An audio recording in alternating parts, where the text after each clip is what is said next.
Oke,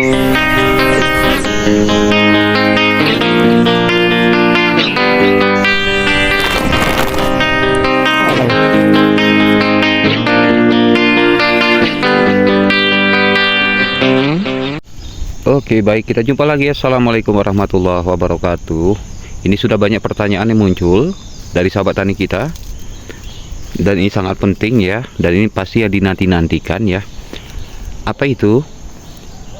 Ya, itu adalah, Pak, tolong sepilkan bagaimana pemangkasan setelah pasca panen dan apa ciri-cirinya supaya mudah kami lakukan. Oke, akan kita bahas di sini sahabat tadi ya. Ini pemangkasan setelah pasca panen atau sehabis panen.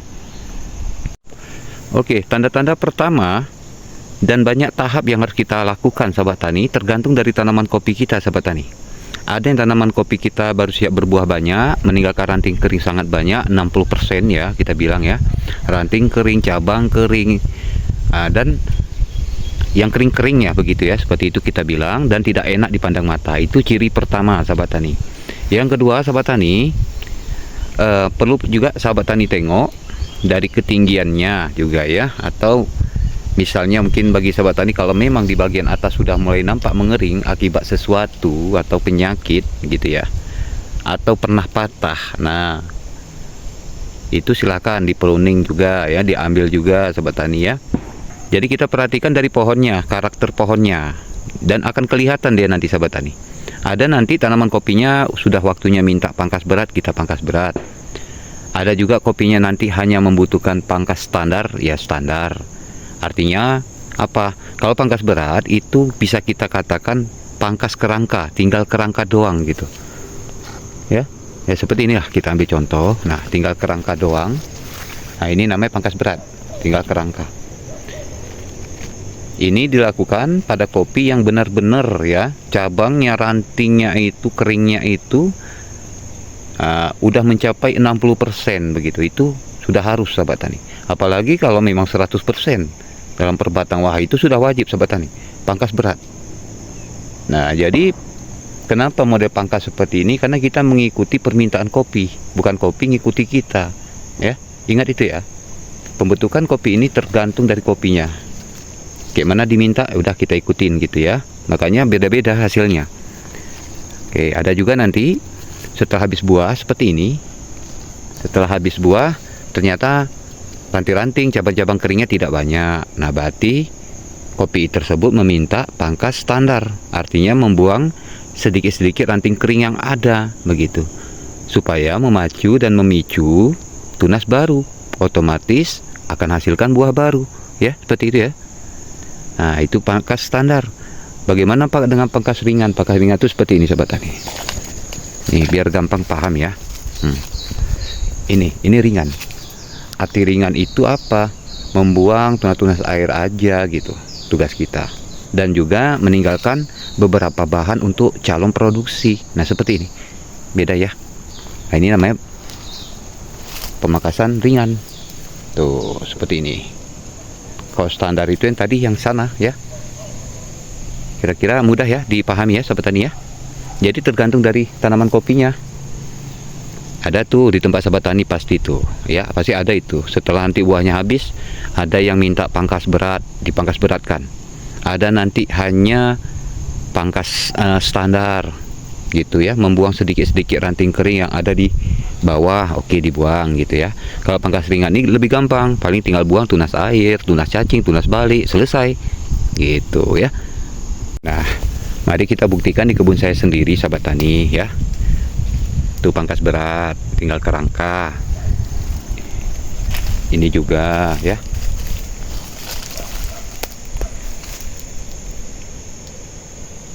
Tuh satu lagi ini. Jadi tergantung sahabat tani ya, tergantung permintaan kopinya. Kalau sudah dimintanya pangkas berat, cara menandainya itu tadi, ciri-cirinya perhatikan ranting keringnya banyak enggak, cabang keringnya banyak enggak, gitu ya. Ada enggak sampai 60%, kok ada sampai 60%, apalagi 100%, sudah repkan, jangan takut-takut sahabat tani. Itu gunanya meremajakan, memudahkan kembali kopinya. Yakinlah nanti itu setelah dilakukan pemangkasan berat, kedepannya Allahu Akbar, subhanallah, banyak buahnya sahabat tani. Ya, Silakan praktekkan, buktikan dengan tangan sendiri sahabat tani ya. Baru nanti ngomong ke saya ya. Jadi modelnya berbeda-beda. Tuh ada model seperti ini, seperti itu, dan ini ya. Oke, ini berbeda lagi sahabat tani, ini berbeda lagi ya. Berbeda apa Pak? Nah seperti ini kalau masih keadaan seperti ini tak usah diapa-apain ya, tak usah diapa-apain. Kenapa? Tunggu saja dulu buahnya habis. Nah ya, seperti ini penampakannya sahabat tani. Ini seperti ini. Ini tunggu saja buahnya habis. Tidak perlu buru-buru ya. Toh memangkasnya kok nggak serempak ya. Jadi mumpung nunggu buah ini habis, udah kerjakan dulu di kopi-kopi yang lain yang buahnya sudah keburu habis ya, yang rantingnya sudah seperti apa gitu, udah berantakan gitu. Nah jadi kalau seperti ini nih nggak usah dulu ya, karena kerja kita bukan hanya terus mangkas-mangkas saja, nanti buahnya diambil semua, mau makan apa ya kan, menikmati apa kita sahabat tani ya. Jadi ingat di sahabat tani, jangan nanti sahabat tani mempraktekkan yang lagi buah seperti ini banyaknya, sahabat tani praktekkan.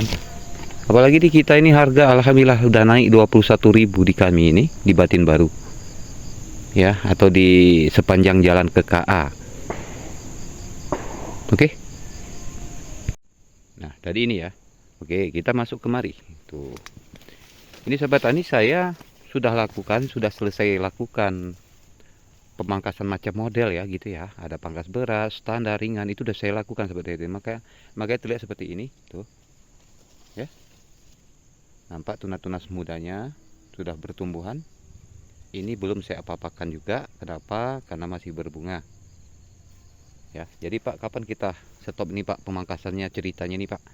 Kalau udah seperti ini sahabat tani, sudah waktunya stop ini. Stop. Sahabat tani di sini kerjanya bukan hanya mangkas-mangkas saja seumur hidup, jangan. Ya, ada waktu santai. Ini tandanya tanaman kopi ini sudah minta stop dulu, jangan sakiti saya, begitu ibaratnya ya. Stop dulu. Bentuk dulu nanti buahnya ya, bunga dulu baru buah. Nah, nanti baru kita lakukan tahap selanjutnya, pencucian seperti biasa.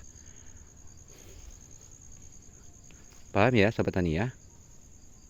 Nah seperti ini juga, ini jangan diapa-apakan lagi, ini tadi sudah stop, minta stop pemangkasan dulu, jangan diapa-apakan sahabat tani. Pokoknya bagi sahabat tani kalau nengoknya, wah nggak indah dipandang mata, nah pangkas. Wah ini indah dipandang mata, berarti jangan.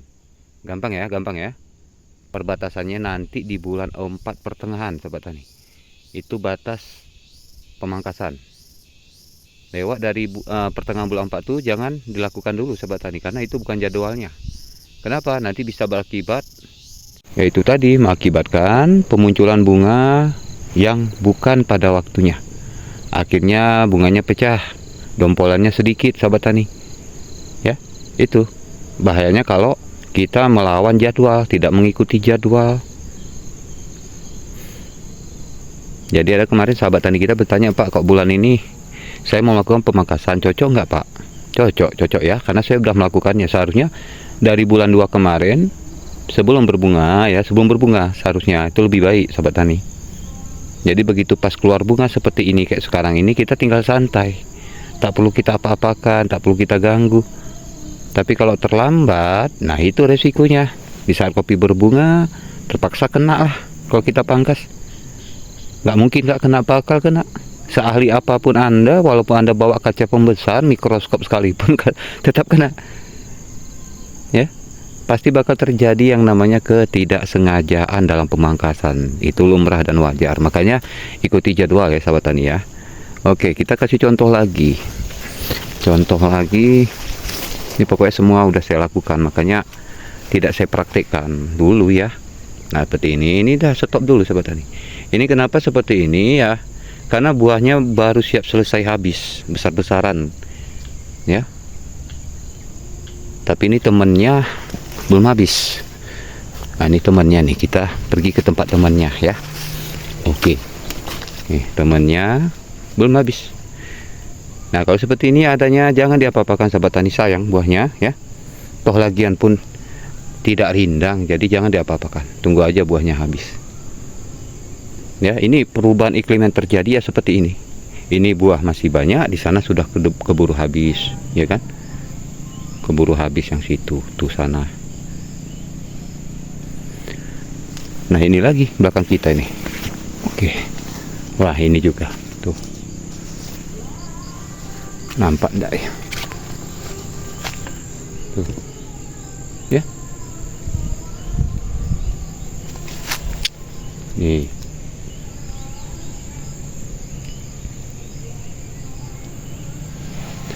Pokoknya lakukan terus sahabat tani, belajar, pelajari ya, semuanya pelajari. Caranya bagaimana? Saya dulu cara saya tandain sahabat tani, saya tandain 3 batang saja. Saya tandai 3 batang, lalu saya coba lakukan pemangkasan, hitung-hitung belajar ya, mencoba. Nah, dalam 3 batang itu saya coba sistem seperti ini pemangkasannya, begitu. Bagaimana nanti, gitu kan? Nah, lalu nanti kita akan lihat perkembangannya seperti apa. Kalau bunganya keluar berhasil, berarti itu sudah berhasil. Ya, tapi kalau masih belum berhasil, berarti ada kesalahan dalam pengambilan. Kesalahan apa itu, Pak? Yaitu cabang produksi yang seharusnya dipelihara malah itu keambil. Gitu. Malah nanti ya tunas-tunas lain atau cabang-cabang lain yang nggak butuh, itu yang malah kita pelihara. Pokoknya belajar, pelajari sahabat tani. Saya maunya sahabat tani ini jangan hanya sekedar belajar teori saja sama saya, tapi praktek. Siap selalu praktek sahabat tani ya, siap selalu praktek. Nggak akan mungkin itu kita dihianati sama hasil kalau kita sudah berusaha. Nggak banyak sedikit tuh pasti ada buah kopinya. Oke, tetap semangat terus ya. Saya rasa hanya itu sahabat tani. Nanti kapan-kapan kita akan lakukan praktek setelah pasca panen, nanti akan kita lakukan ya. Bagaimana pemangkasannya setelah pasca panen. Kalau ini saya mohon maaf tidak bisa. Kenapa? Karena sudah dilakukan semua, jadi nggak ada lagi yang perlu dilakukan. Oke, kalau begitu, assalamualaikum warahmatullahi wabarakatuh.